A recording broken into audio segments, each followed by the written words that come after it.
말씀 보겠습니다. 오늘 주신 하나님 말씀은 구약 성경 사사기 6장 12절 한 절 말씀이 되겠습니다.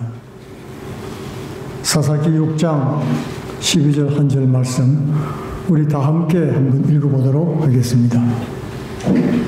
사사기 6장 12절 시작. 여호와의 사자가 기드온에게 나타나 이르되 큰 용사여 여호와께서 너와 함께 계시도다 하매 아멘. 성경의 두꺼운 많은 이야기들은 사실 두 가지 이야기가 교차되어 이루고 있는 구조로 되어 있습니다. 하나는 가정 이야기입니다. 그리고 또 하나는 하나님의 나라 복음 이야기입니다.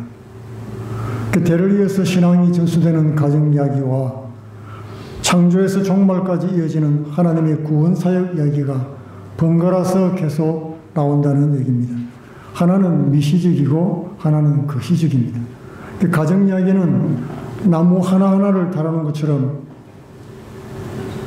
미시적인 얘기가 되겠고, 하나님 나라는 숲을 보는 것과 같은 거시적인 이야기라고 말할 수가 있겠습니다.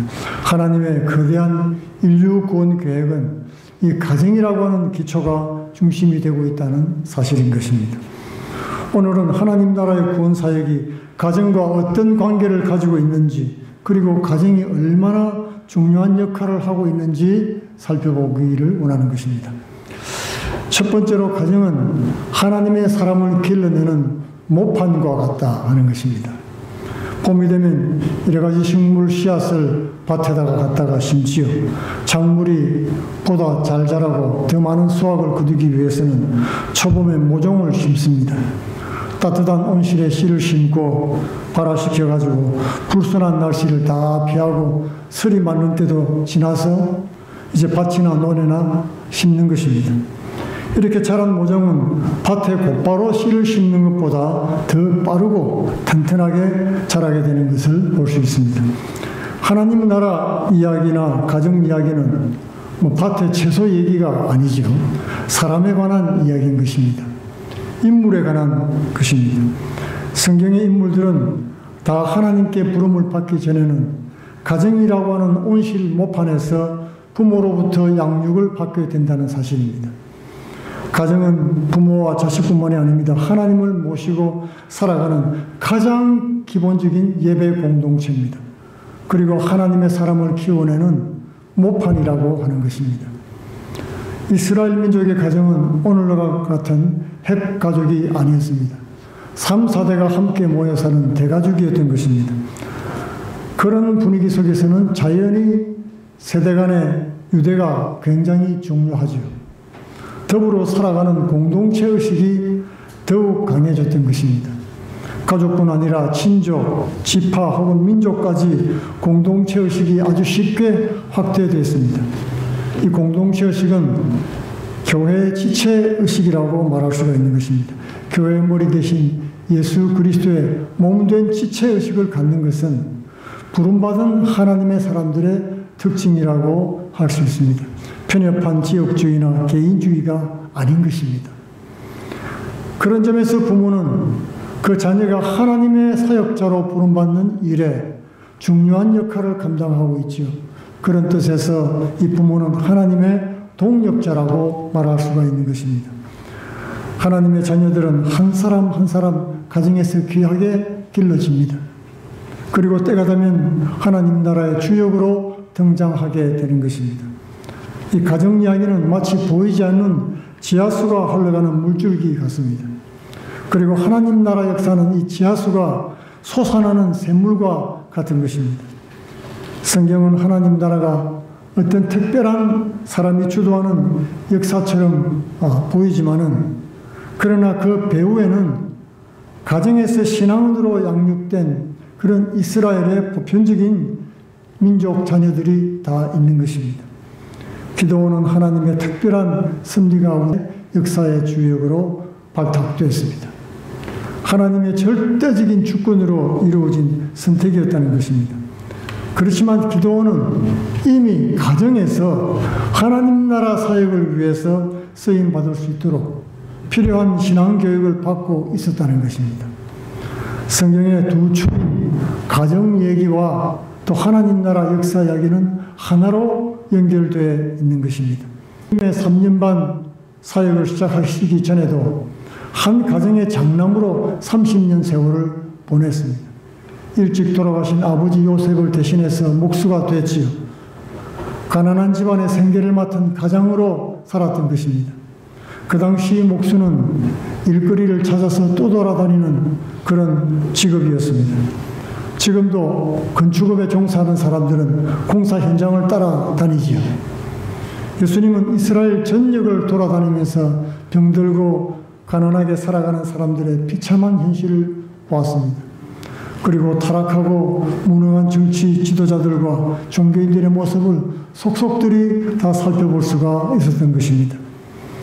이스라엘 민족의 한 남자로서 그리고 한 가정의 가장이 되어서 살아가면서 하나님 나라 구원 역사를 위해서 그의 공생애를 준비했던 것입니다. 하나님께서는 이 가정에서 성장하고 준비된 인물들 가운데서 주역을 택해서 하나님 나라 역사를 이끌어 가시는 것입니다. 하나님께서 가정의 신앙교육을 강조하는 것도 바로 그런 이유 때문에 그렇습니다. 결국 가정은 영적인 모판인 것입니다. 두 번째로 가정에서 부모는 주어진 선한 영향부도 있고 영적인 부모도 있을 수 있겠죠.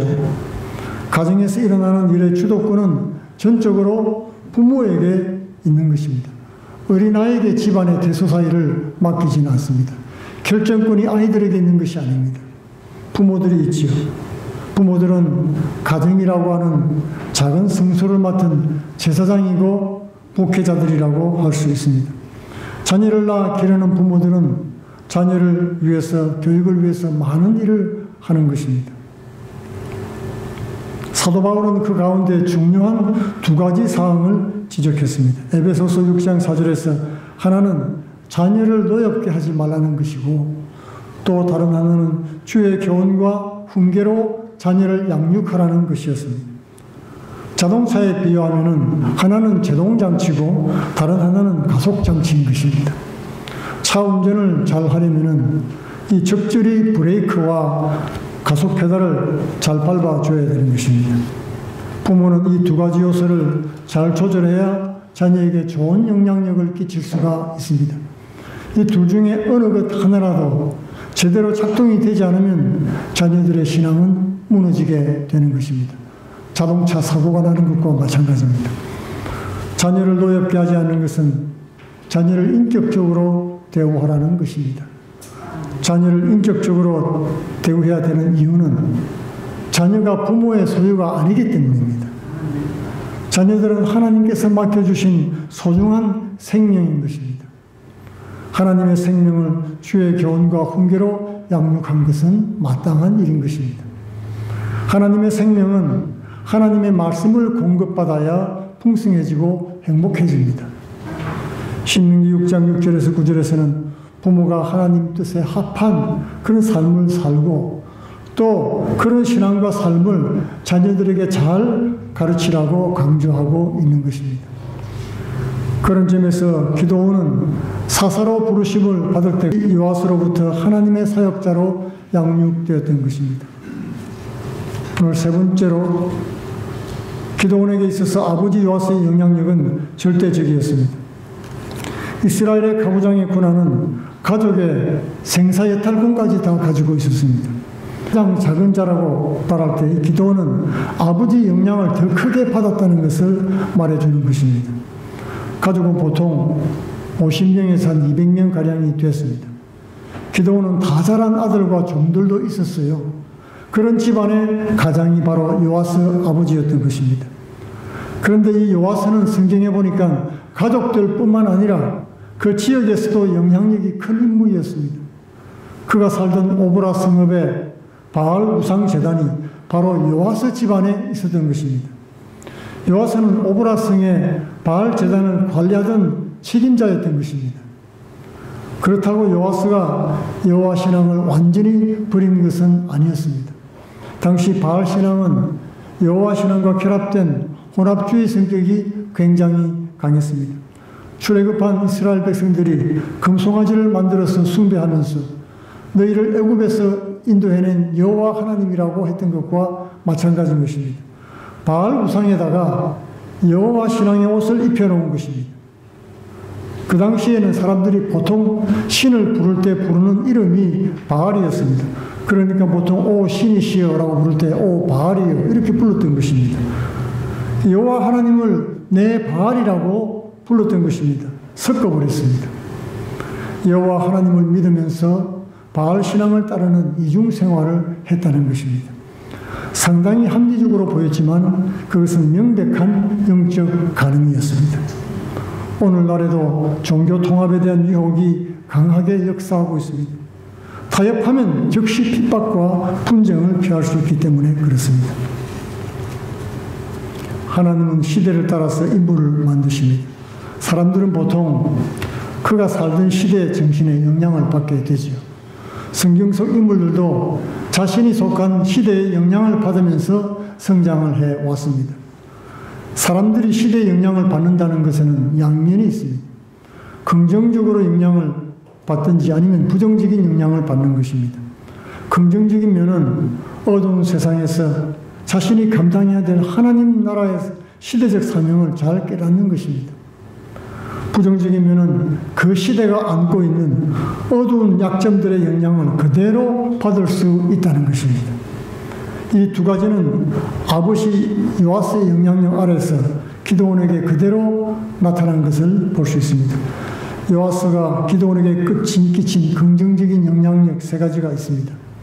그 첫 번째로는 이 기드온은 바알 신앙이 만연했던 이 시대에 살면서도 여호와 신앙의 맥을 이어갔다는 것입니다. 그것은 기드온이 사사로 부름을 받을 때 잘 나타나 있습니다. 처음에 기드온의 반응은 부정적이었습니다. 그렇게 보이지만은 그것은 여호와에 대한 강한 긍정이었던 것입니다. 큰 용사여 여호와께서 너와 함께 계시도다. 그렇게 여호와의 사자가 말할 때 기드온은 퉁명스럽게 반문했습니다. 여호와께서 함께 계시면 어찌하여 이 모든 일이 우리에게 일어났나이까? 그리고 출애굽 때 조상들에게 보여주신 그 모든 이적들은 다 어디 있느냐고 했던 것입니다. 그러면서 기드온은 여호와께서 우리를 버려사 미디안의 손에 우리를 넘겨주었다고 불평했습니다.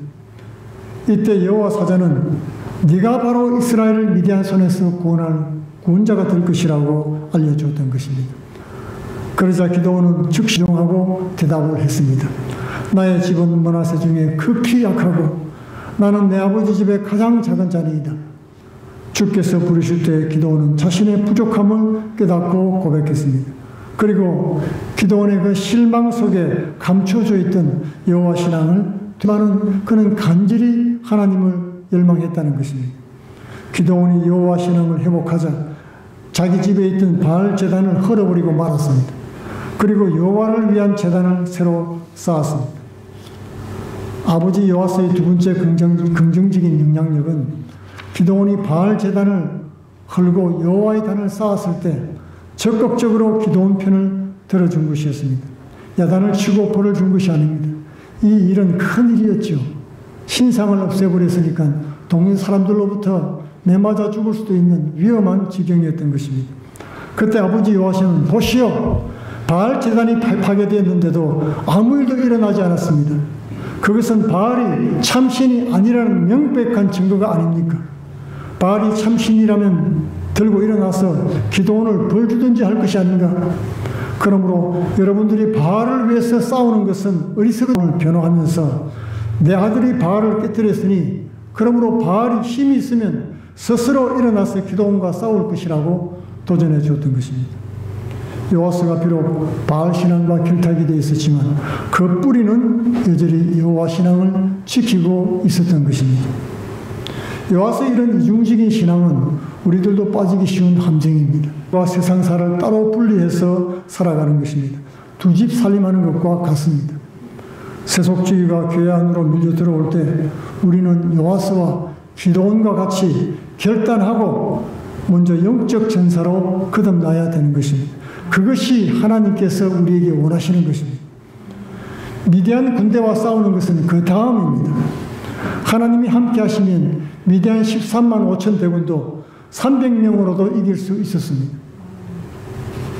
문제가 아니라는 말입니다. 문제가 일어난 원인을 알고 해결해야 되는 것입니다. 하나님께서 우리에게 원하시는 것은 혼합주의 신앙으로부터 돌아서라는 것입니다. 흥행의 부흥을 일으키라는 것입니다. 세상 일을 도모하지 말고 먼저 거듭나는 역사가 있기를 바랍니다. 셋째로 기드온은 백성들의 왕권 제안을 단호하게 거절했습니다. 미디안과 전쟁에서 크게 이겼지요. 그 후에 백성들은 기드온에게 왕이 되어달라고 요구를 했습니다. 뿐만 아니라 그의 아들과 손자까지 대대 그것이 백성들의 여론이었습니다. 그러나 기드온은 그 제안을 이런 지하에 거절했습니다. 그것은 이스라엘을 다스리는 왕은 여호와 하나님 한 분뿐이라는 신앙 때문이었던 것입니다. 기드온은 바알 신앙이 만연했던 그런 당시의 영적 분위기 속에서 강한 여호와 신앙의 뿌리를 유지하고 있었던 것입니다. 반면에 아버지 요아스가 기드온에게 끼친 부정적인 면도 있습니다. 두 가지를 들 수가 있는데, 첫 번째는 기드온이 사사로 부르심을 받았을 때 기드온이 보여준 부정적인 태도들이 그것입니다. 기드온은 하나님이 자신을 부를 때 징표를 구했어요. 하나님이 나를 부르신 증거가 무엇이냐 내놓아 봐라. 그때 여호와의 사자가 보여준 것은 기드온이 제물을 준비해서 바위 위에 올려놓자 바위로부터 불이 나와서 그 제물을 다 살랐습니다. 그래서 그 자신의 메시지가 하나님으로부터 왔다는 증거를 확증해 주었던 것입니다. 그런데 전쟁이 다가오자 기드온이 또 불안해지기 시작했습니다. 또 하나님께 징표를 요구했습니다. 한 번이 아닙니다. 두 번이나 요구했습니다. 그리고 또 나중에 두려움에 사로잡히자 하나님께서 꿈을 통해서 적진에 있는 병사들의 이야기를 통해서 징표를 보여주었던 것입니다. 그만큼 여호와 신앙에 대한 확신이 흔들렸던 것입니다. 이런 기드온의 흔들리는 신앙은 일편단심이 아니었던 아버지 요아스의 바알 신앙의 이중생활 때문에 그랬던 것입니다. 교회도 가고 점도 보러 가는 그런 마음인 것입니다. 혹시 안 될 때를 대비해서 보험 들어두는 그런 것입니다. 확신이 안 가는 거예요. 우리가 양다리를 걸치고 있으면 이런 결정적인 순간에 혼란을 겪게 되는 것을 볼 수 있습니다. 두 번째로 부정적인 영향을 끼친 것은 금으로 에봇을 만들어 우상이 되게 한 것입니다. 기드온이 금 에봇을 만들었어요. 금 에봇은 제사장이 앞에 판결 흉배가 붙어 있는 조그마한 주머니 같은 조끼 같은 옷입니다. 그것을 금 귀걸이를 다 모아달라고 요구를 해가지고 금 에봇을 만들었던 것입니다. 이것은 전쟁에서 승리를 기념하기 위해서 그랬던 것입니다. 그런데 이것이 나중에 아주 신통방통한 예배 대상이 되고 말았습니다. 아주 신령한 능력이 있는 것처럼 사람들이 엄란하게 예배했다는 것입니다. 하나님 대신에. 하나님처럼 되어버렸습니다. 기드온이 비록 왕권은 거절했지만 자신의 명예를 지키고 싶은 그런 유혹을 이기지 못했던 것입니다. 하나님 영광만 기억해야 될 자리에 자신의 기념비적인 에봇을 만들고 풍요로운 보상과 형통을 추구하는 바알 신앙의 올무에 다시 걸려들고 말았습니다. 기드온의 이런 행동은 아버지 요아스의 세속주의 신앙의 영향 때문에 그랬습니다. 기드온은 이런 요아스의 세속주의 영향을 이기지 못했던 것입니다. 반면에 하나님은 아들 예수님의 양육에 성공하셨습니다. 하지만 거절했습니다. 자신을 사람들에게 전혀 의탁하지 않았던 것입니다. 긴가민가하지도 않았습니다. 하나님의 영광만을 생각했습니다. 그리고 자신의 높아진 명성을 지키고 싶은 유혹을 이기고 십자가를 담대히 줬던 것입니다. 마귀가 풍요로운 온 세상의 영광을 보여주면서 내게 절하면 이 모든 것을 내게 주겠다고 유혹할 때 예수님은 세속주의를 이기고 하나님만 섬겼던 것입니다. 자신을 위해서 책이나 글 한 줄도 안 남겼습니다. 하나님께만 영광을 돌렸던 것입니다. 이에 하나님이 그리스도를 높이사 하늘 보좌 우편에 앉히시고 만왕의 왕 만유의 주가 되게 하시고 모든 무릎이 그 앞에 꿇게 만드신 것입니다. 하나님 아버지와 아들 예수님의 가정은 온 세상 가정들의 모본인 것입니다. 이 세상에서 무엇을 남기려고 하지 말고 하늘 아버지께서 인정하시는 천국 가정을 위해서 일하시기 바랍니다. 하나님 말씀으로 돌아가 순종함으로 영적, 육적 자녀들에게 많은 선한 영향력을 끼치는 복된 성도들 다 되시기를 축원드리겠습니다. 다 같이 기도하겠습니다. 고마우신 아버지, 짧은 인생 사는 동안에 가정을 통해서 하나님의 섭리를 깨달아 알게 하여 주시니 감사합니다. 주의 사랑을 알게 하여 주옵시며 하나님의 보살핌과 구원하심을 알게 하시니 감사합니다. 우리도 가정을 통해서 귀한 자녀를 양육하며 또한 영적인 부모가 되어서 성도들을 섬기고 양육하는 복된 사역을 온전히 감당케 하여 주옵소서. 예수님 이름으로 기도하옵나이다. 아멘.